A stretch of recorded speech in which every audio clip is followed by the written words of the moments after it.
Let me first ask you to identify yourself for record purposes, and maybe you can start off with how you first met. Okay, first I am Pastor Tino SAYCON.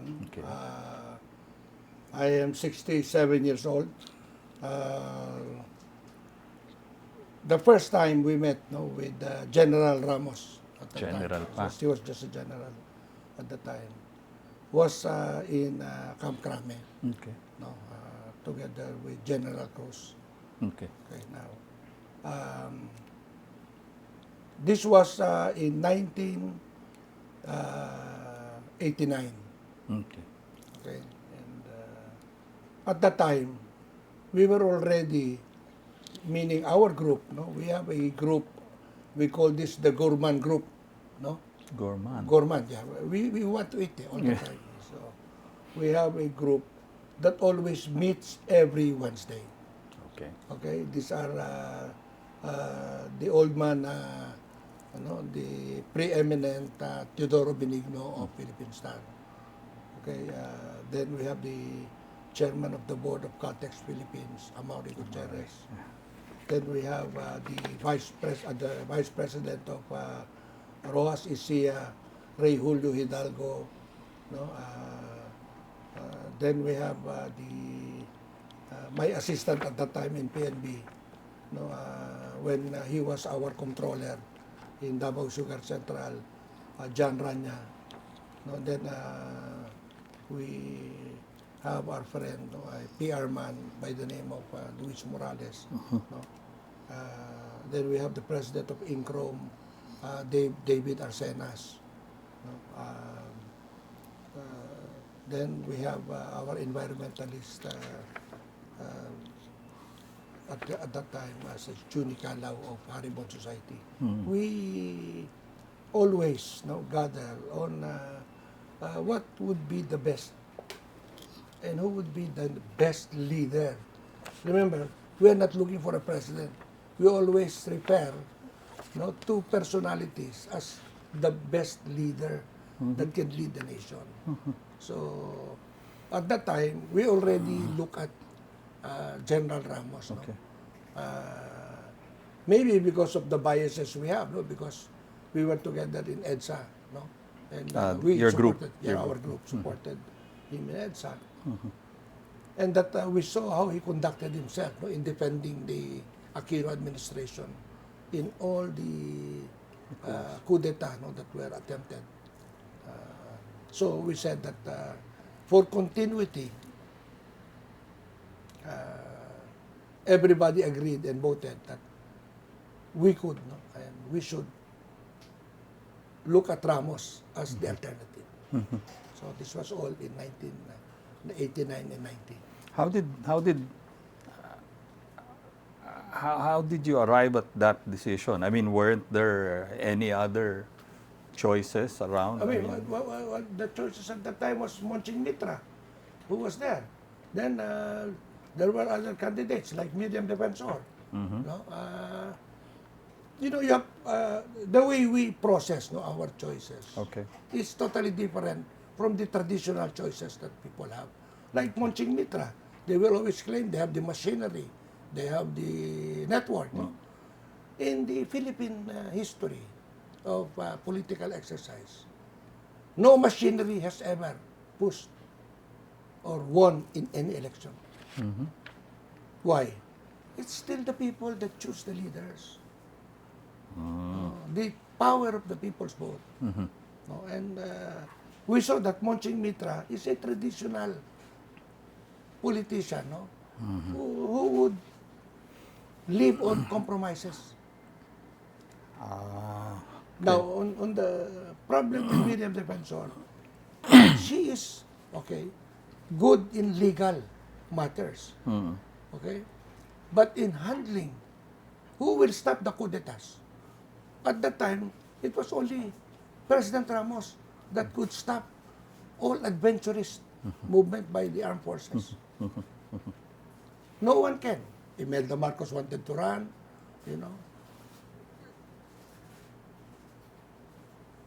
There were 7 candidates at the time. Danding. Darling Joe, Kuwangko wanted to run. Jovi Salonga. Jovi Salonga.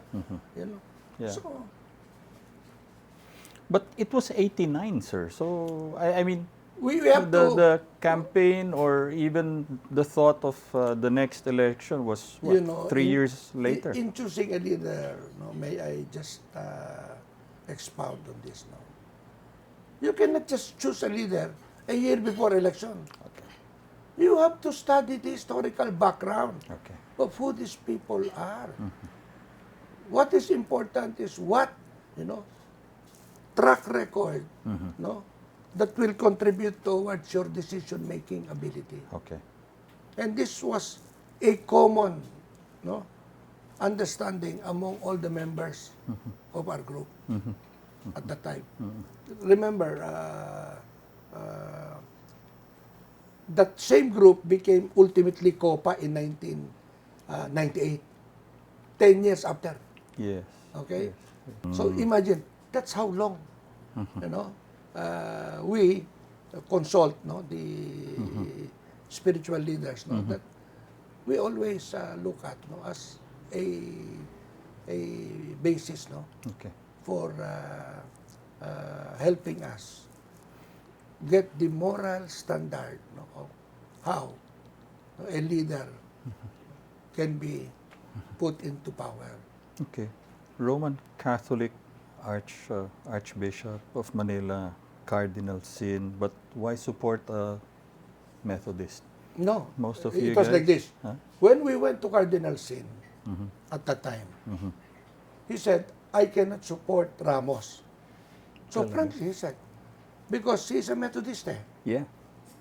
So he opted for Monching Mitra. Okay. So I told Your Eminence, Monching Mitra cannot win. And this is for the first time that they separated with Mrs. Aquino. Because always they've been together. Yeah. But Mrs. Aquino endorsed Ramos. Yes.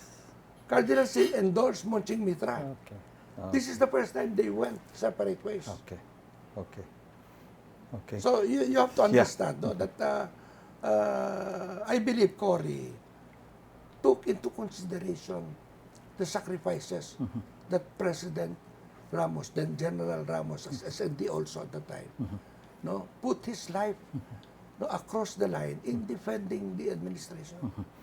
And obviously, she saw it the same way that you and your group saw it. Ano? Yes. But 89, sir. Also, Why 89? I said, no, why 89? Why we made the decision? 1989. Oh. The- How did he take to it? How did Secretary Because, Ramos? why? We were meeting. Okay. Then the biggest coup d'etat happened. Oh, yeah. Of November, Yeah, December. December, yes. Remember? Yes, yes. And then we were pushing the president, Secretary Ramos at the time, to already take action. In fact, we were castigated by President Ramos. And this is the first time that people will hear this.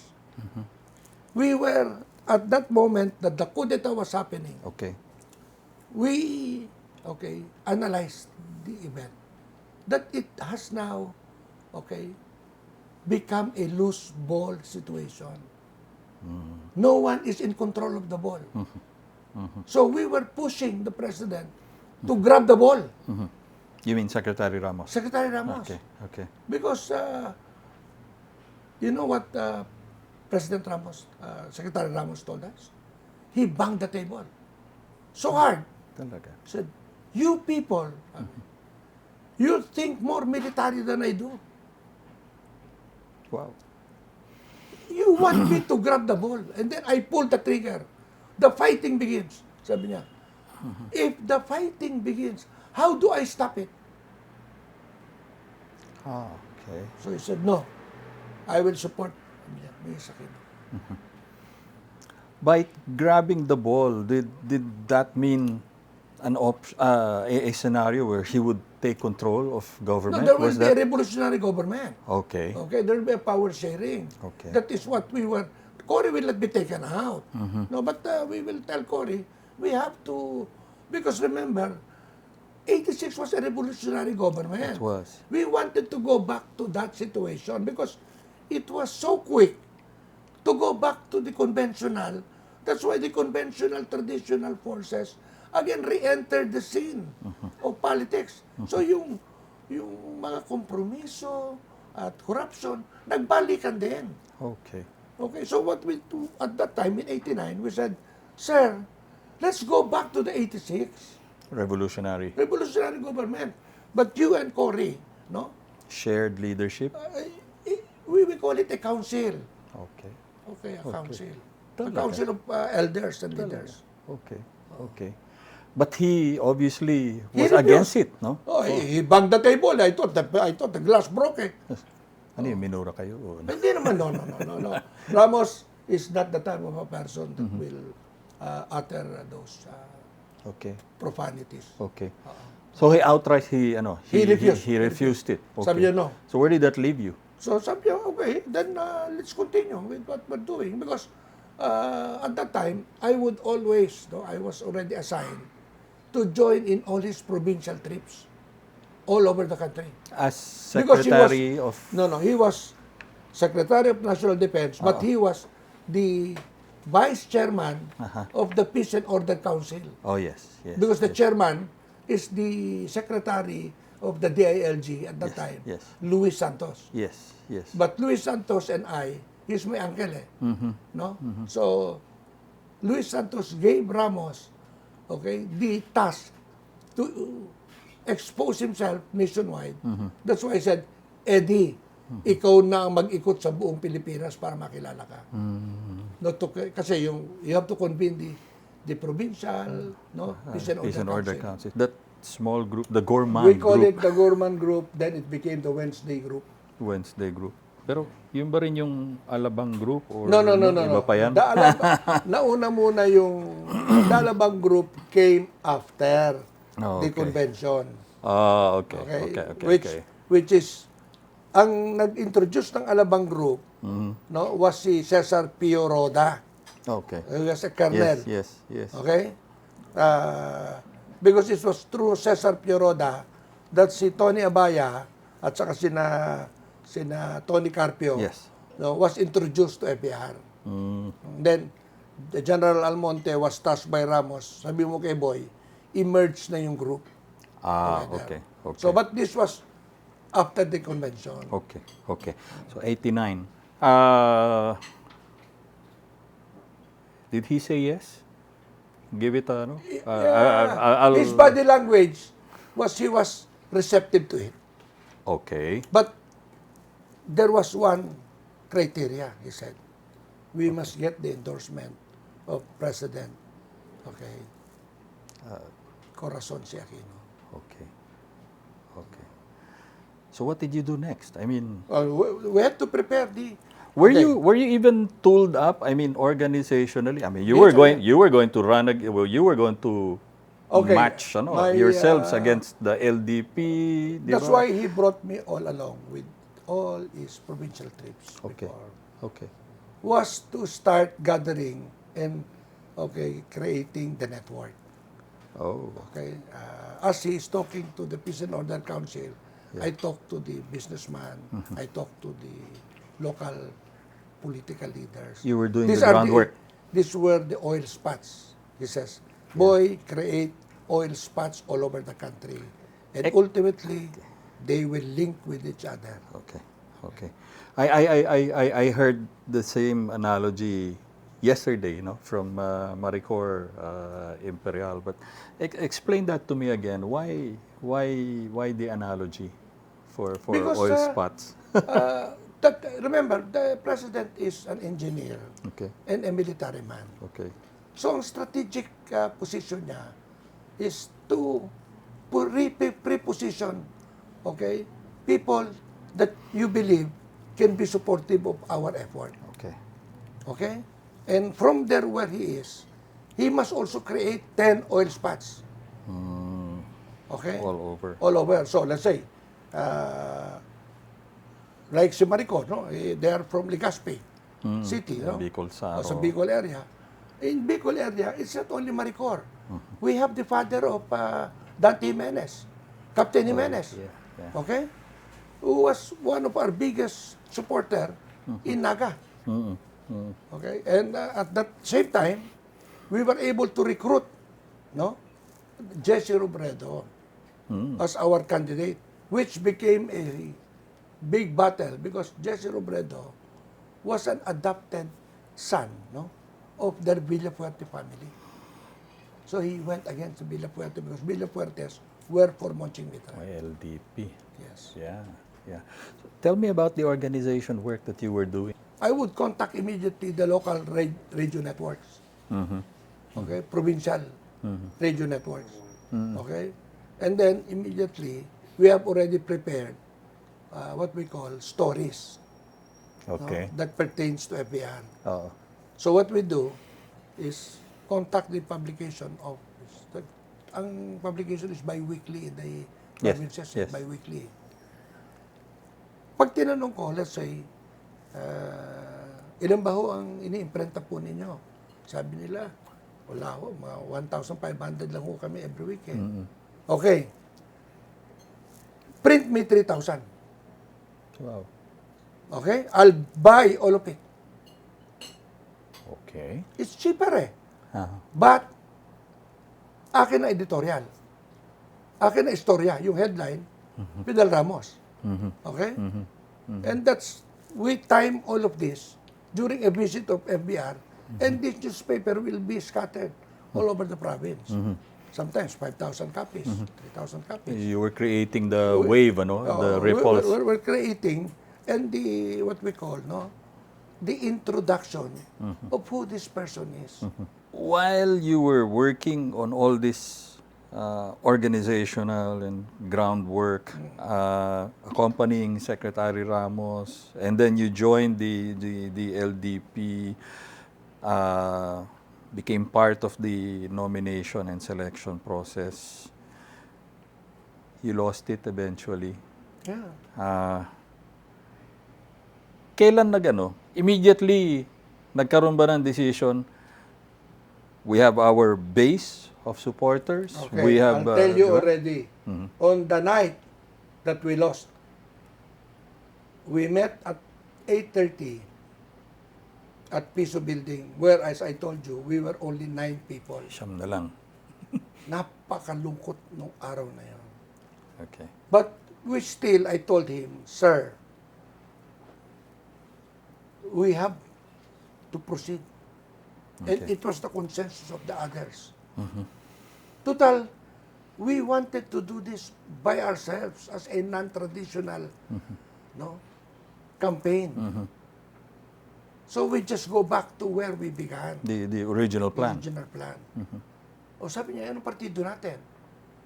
Doon ko na-coin yung lakas ng tao. Okay. People power. Kasi sabi ko, sir, there's only 3 personality in people power. Corazon si Aquino, Cardinal Sin, and you. You're the only one that can claim lakas ng tao. Okay. So, yun ang ginawa namin, lakas ng tao. That's why even if you go to the COMELEC, kami ang mga signatory when we registered lakas ng tao. We immediately registered it as a party. In alliance with the CM, Hindi, wala muna NUCD, wala pa? Wala pa yun. Lakas ng tao muna kami. Lakas ng tao. Okay, so then we move forward. Ako, binatikos kami ng LDP. Anong buwan na ito? That was 90, late 91 na ito, di ba? Boss, that was December. Okay. No? Ang natitira na lang sa amin na politiko that remain very loyal, which I have to mention to FVR, is si Chocomog Sumulong, Yeah. si Ramiro, okay? Si Dr. Ramiro, no? Sabi sa Occidental. Yes, yes. Si Edelmiro Amante. Amante. Okay?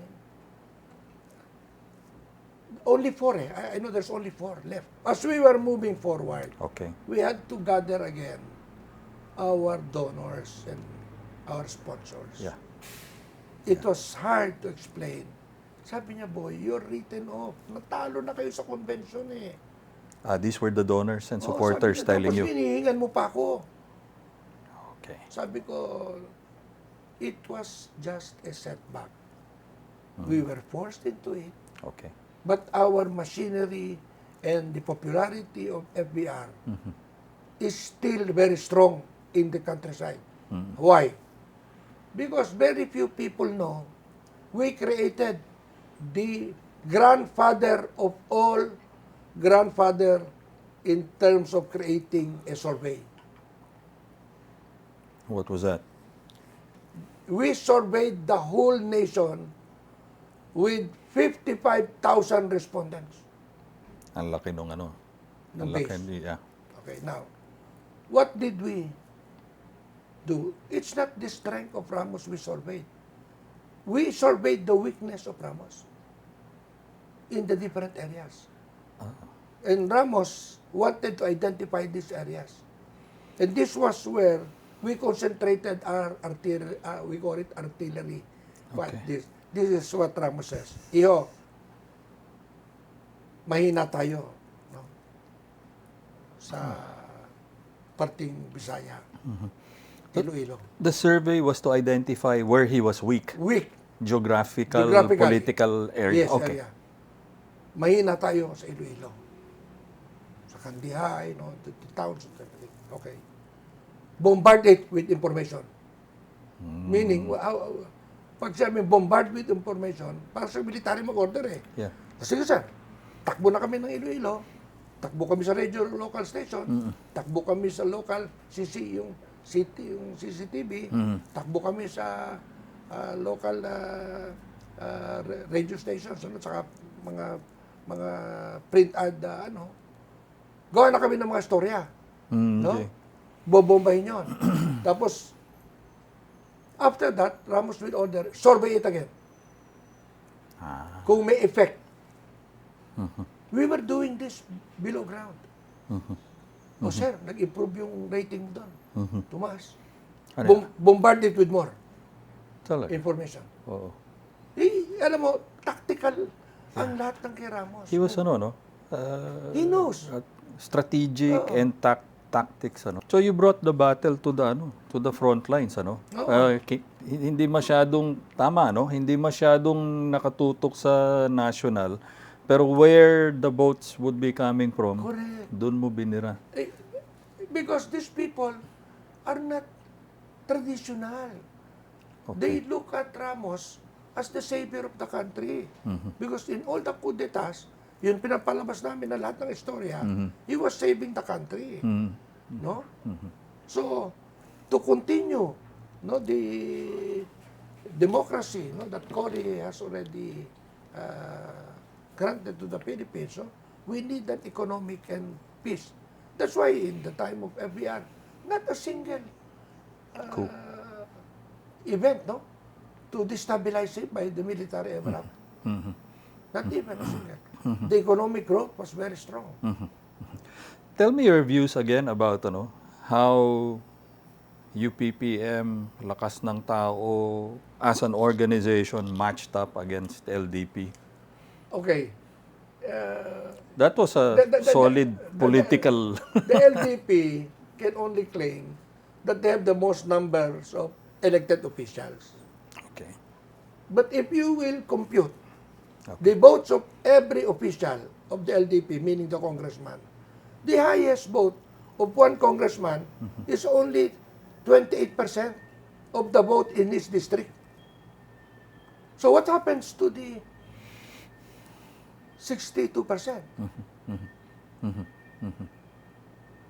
Di ba? Yeah. Meaning, pag kinausap mo yung 62, galit doon sa politiko rin dahil magnanakaw. Well, you remember when Cory made the announcement for her, of her endorsement? Kung kailan... After Valentine's Day eh. After Valentine's After Valentine's Day. Okay. Kasi, ang election was May eh. Yes. May ang election eh. Yeah. So, Valentine's Day was February late. So, April, May. Parang isang buwan na lang eh. Pagka late ka pa na paano ma-entice lahat yung ibang mga leaders? Paano nyo tinanggap yun? I mean, Naku, boss. Anong tinanggap? Para kami, we were all jumping with joy. Okay. Yun na Oo. yun eh, no? That was it, That, ano? that, that was it. That spelled the difference. Kaya, in fairness to FVR, yung first province na binisit niya as president was Tarlac. Because he visited, after the eruption of the volcano, the impact of the lahar Yes. in Bamban. That's the first province he visited. And also, he told me, boy, bring Piping and Tinting in your van. We will have a meeting inside your van. Oo. Where ka ko, sir? Where my helicopter will land? Di inalam ko sa armed forces kung saan siya maglalanding sa Air Force. Sabi niya, doon sa tabi ng ilog. Doon ko pinarada yung van ko. Doon sinabi ni Piping, ni Tingting, at saka sa pinangako ni Presidente, basta dito sa Tarlac, this is a special province. This is the province of our President to endorse me. So, paano yun? Binigay na rin ni ano? Sumuporta na rin si Piping kay FVR? Nag-neutral siya. Ah, okay. Nag-neutral siya. Okay. Rumenda. What was he like as a candidate, di ba? I mean, yung kwento sa kanya, 4 o'clock in the morning, up and about na eh, hanggang Boss, hating gabi eh. natuto nga kami, ako, si Ray Hidalgo, at saka si Jan, na kumakain na kami ng alas 12. Tapos, Alas 12 na- tapos ng gabi, Hating gabi? ating gabi, nakabihis na kami, wala lang sapatos, pero nakamedyas na kami. Suot na namin yung bus jacket namin. May laman-laman ng crackers, may laman-laman na ng hard-boiled egg. Kasi gigising siya ng 4 o'clock eh. Kailangan gumising din kami. Nung kampanya, ganun din? Ganun din, boss. Talaga. That guy never sleeps. Like how many meetings did he have, for example, Ay, nako. sa isang araw? Doon nung kampanya, for example. Doon sa, he has two offices eh. Yung pagka importante yung meeting, doon sa kabilang opisina. Yung piso building is the general headquarters where he meets the candidates. Ano But yun? for VIP people, Mhm. it's on the other side of the building. Pero sa piso rin. Hindi sa piso. There was another office, private office. So, I forgot the name of that office. One corporate. Yeah, right. Oo. Nandun. Katabi. Pag Sensitibo yung pag sensitibo na meeting kami, doon Oo. kami meeting. Ito yung mga key supporters, So, donors. sabi ni FBR, pero nakita ko nga eh. Even, okay, I'll tell you how he campaigned siya. And no one has done this. Davao is composed of 4 districts. Yeah. Okay? We will have simultaneous meeting the Avance. Simultaneous. Okay. Okay? So we have 12 candidates. Hahatiin namin taga-4. Si FBR naman will jump from one stage to another. He'll go to Panabo, Davao City. Oo. Yung ding 12 nagro-rotate din. So we have a pool of fast drivers. Ikarelease na ako eh. Oo. So, sinasakay ko doon sa mga driver ko ng mga karelist na mabibilis. Ihatid from one. Kaya, natatapos namin yung buong 4 districts. Lahat ng kandidato nakapagsalita. Pagsabihan. That will culminate in a torch parade in Davao City. One other thing.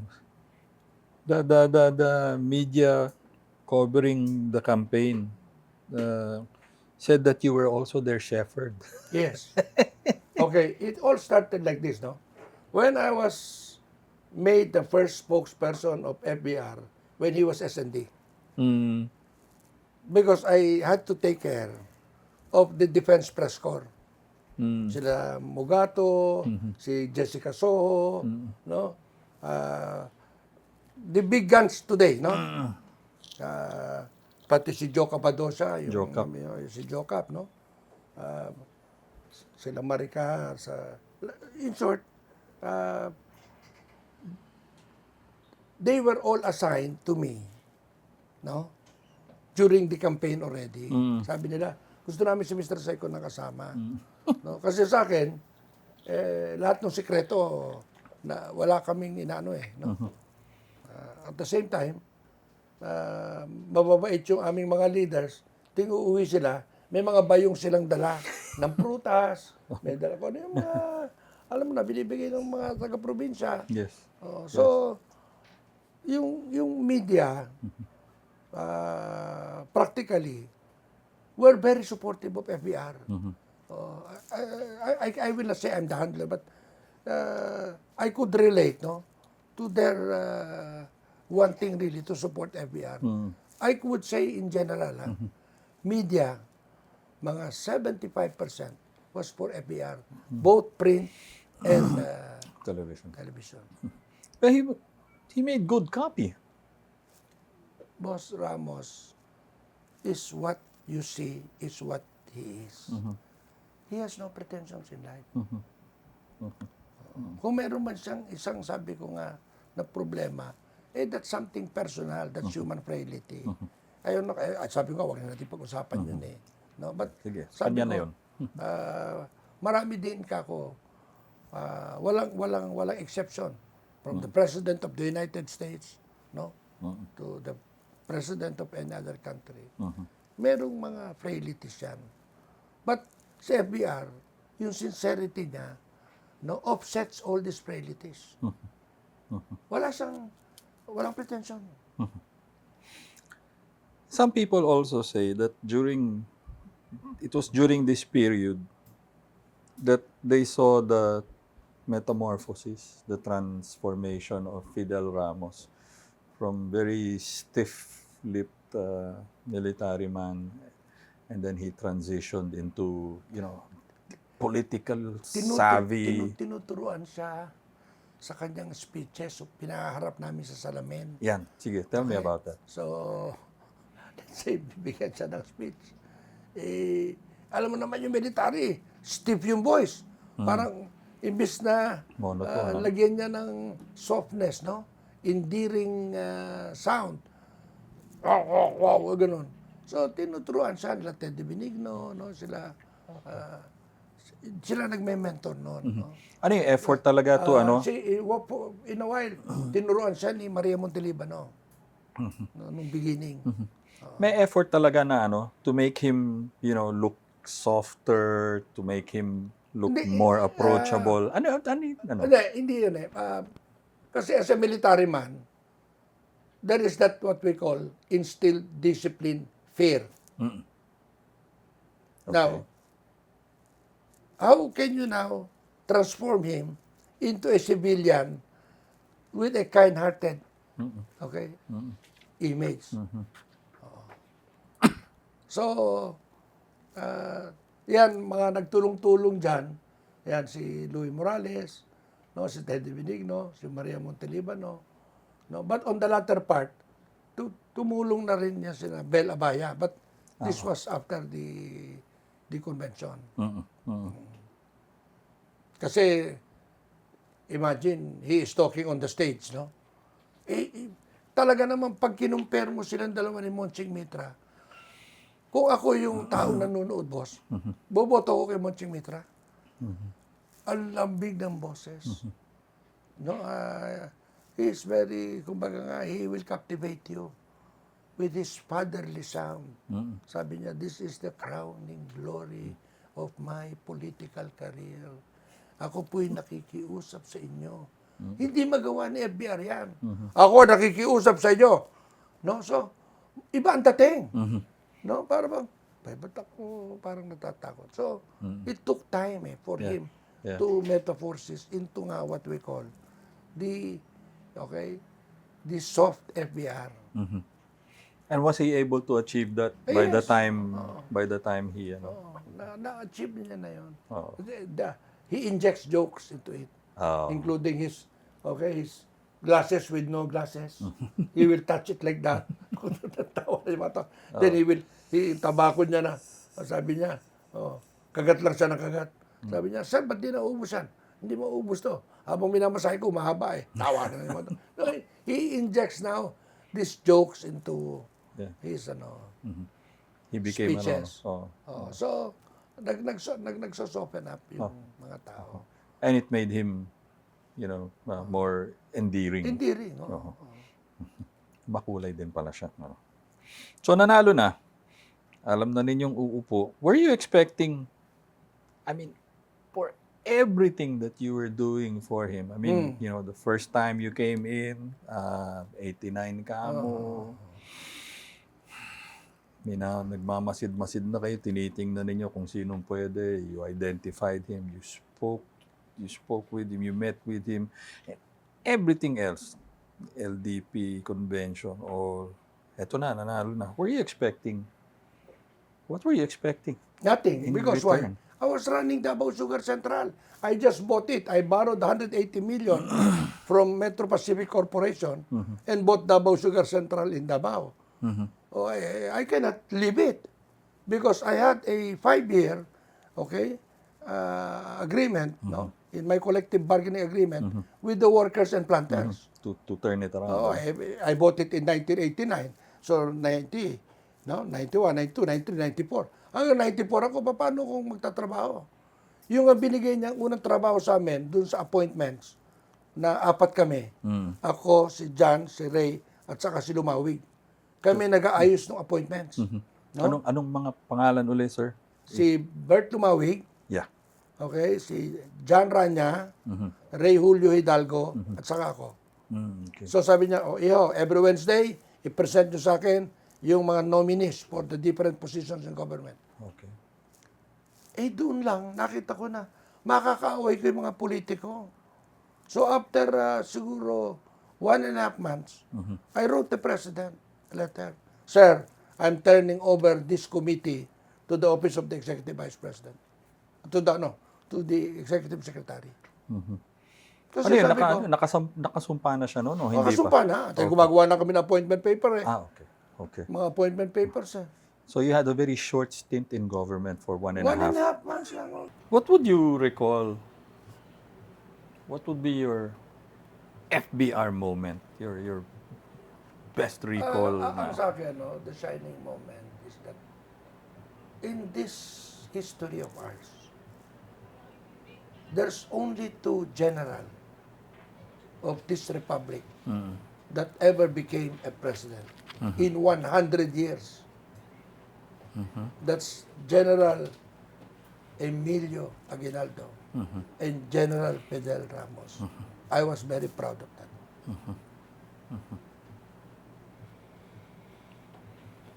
That's your... Kasi no one can ever repeat that again in 100 years.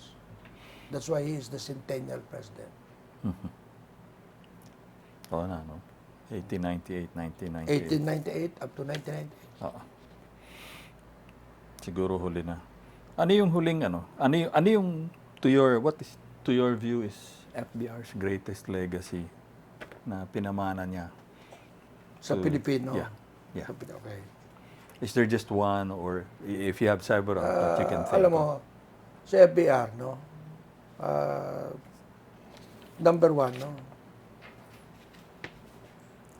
he never,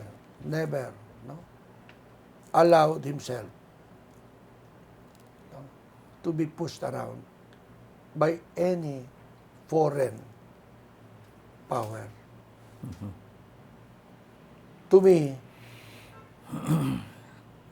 he is the first president that refuses to kowtow to any foreign power. Kaya siya tinanggal sa Carlyle Group ng mga Amerikano. Because that's why also China appointed him as the first chairman of BOA. Wow, yeah. So, okay. 1. Kasi leadership is how you conduct yourself. Yung projects are all standard. No? What can you do for the country? No? These are all agricultural, infrastructure, and everything. Well, it's more of how he conducted himself. That's where, as I said, people remembers him for this. Ano yun, yung pagkatao niya? Yung pagkatao niya na hindi. Nung pinapapirmahan sa kanya, yung BFA, which was a vast improvement from the Mutual Defense Treaty to the Visiting Forces Agreement, he knew that the Americans, no, will create, no, a conflict in the South China Sea. That's why he didn't sign it. Looking back at everything you've gone through with FBR, everything that you did for him, and you helped him win, ano? I mean, in no small measure. Would you do it all again? Yes. If only FBR can be as strong for the next 6 years, itutulak ko siya tumakbo. Dua mahati. Hindi kasi bakit? There is not a mean bone in his body. There is not a single corruption, no? That he will initiate. Yun lang naman ang hinahanap ng tao eh. Bayan. Ako, simple. Huwag ka lang maging corrupt. No? Gawin mo yung trabaho mo. Yeah. And FBR, boss, remember, he is a soldier all his life. He has given his life for this country in soldiering. Oh. You cannot doubt, no, that he will change that historical consistency niya in serving the nation.